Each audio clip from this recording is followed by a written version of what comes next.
So hi, yeah, I'm David Nando. I'm the founder of Honeycoin. And a fun way to describe essentially what we do is if Cash App and Gumroad had a baby and that baby was born in Africa.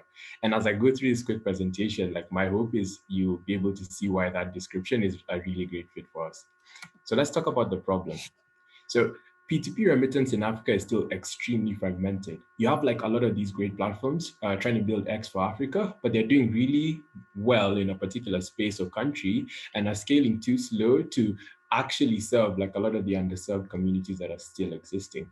And monetization wise, for African creators, existing platforms like Gumroad, Buy Me a Coffee, Patreon are just not built for and are neither optimizing for African creators. So you can see this in the payment methods available for consumers.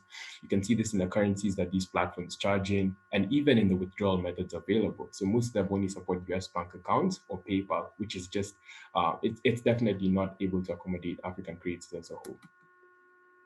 So at Honeycoin, we have and are increasing both the accessibility and affordability of cross-border payments. So we do this through key partnerships, country-level integrations, as well as leveraging blockchain and crypto to create a truly decentralized and global monetization network.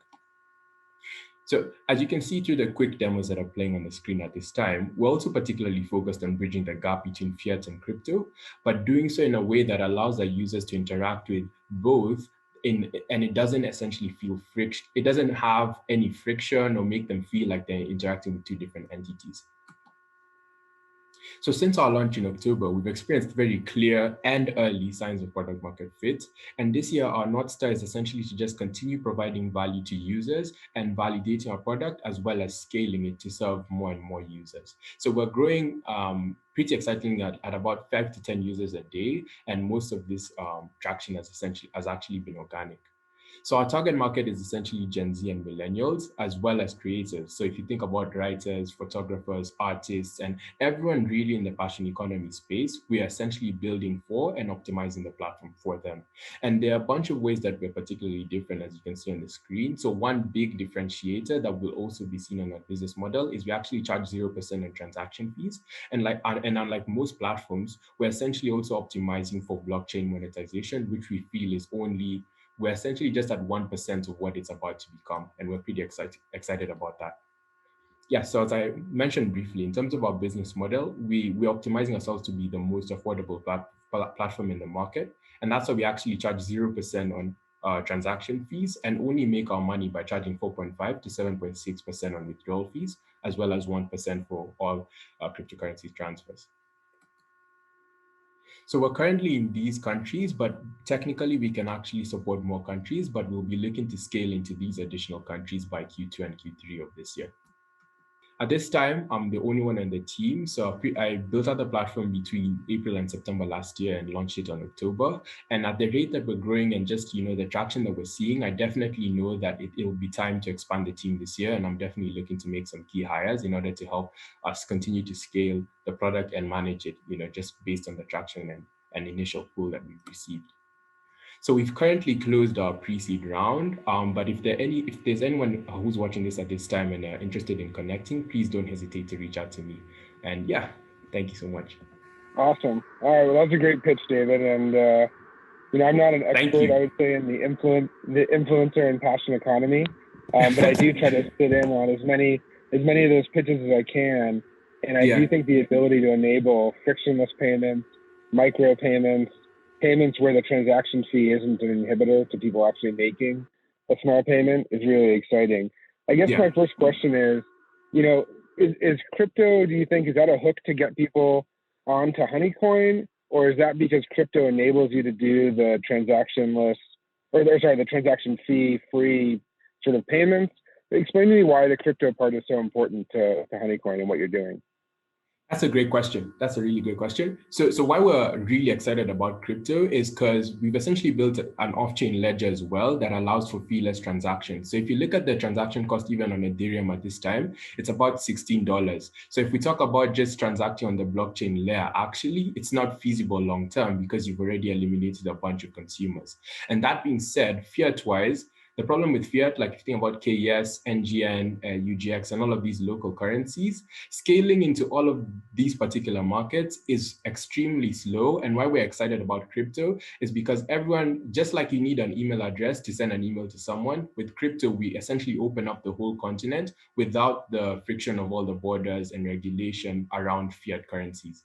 But I mean, that being said, crypto is also, starting to be regulated. So that's also what keeps us up at night. But yeah, it's more exciting in terms of just the scalability of crypto, in terms of just the frictionless aspect of it. Yeah. That makes a lot of sense. You talked about right now how 5 to 10 users a day are coming onto the platform. Are those people that you think of as being sort of influencers and people that are going to be recipients of money, or people that are sending money to people they already follow? And then, the second part of that question is, how are you going to go and get more people that are sort of the influencers onto the platform?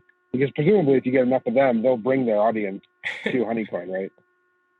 That's a great question and a great observation as well. So in the 5 to 10 user metric is essentially users who are leveraging us for P2P transfers. So one of the largest trends we've seen is university students love using us essentially to receive money from home, like from their parents, or to transact between each other. But in terms of our audience size, one of the largest creators we have has an audience size of about 5,000, and they're a photographer. And we expect, so if talking about that particular side, we're actually more excited about that because exactly what you said, like we're focused on bringing like about even this year 10 creators with really large audiences who love our platform, because those 10 creators can essentially bring on like, I mean, it's an unlimited number of people, but yeah, we're pretty excited about that aspect of just the monetization, and then just focused on bringing on those types of creators. Awesome. And then just going back to the sort of the more Cash App side of it, because I forgot about I was thinking about the university students exchanging money. How often do you think, like, is the cross-currency ability to exchange money a really big problem that needs to be solved? Or is that just a way for you to expand into multiple markets quickly? Or do people really have the cross-currency sort of like, exchanging money issue in real life?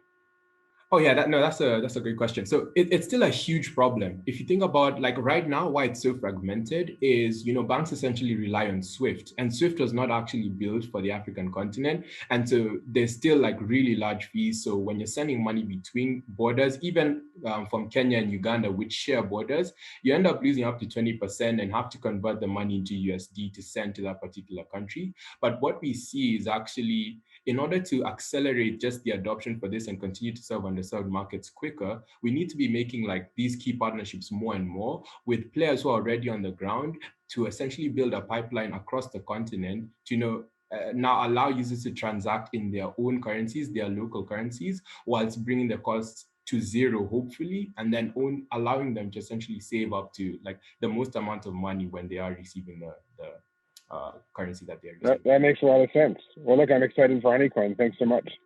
No, thanks so much. Yeah, I really enjoyed the conversation. Thanks for the questions.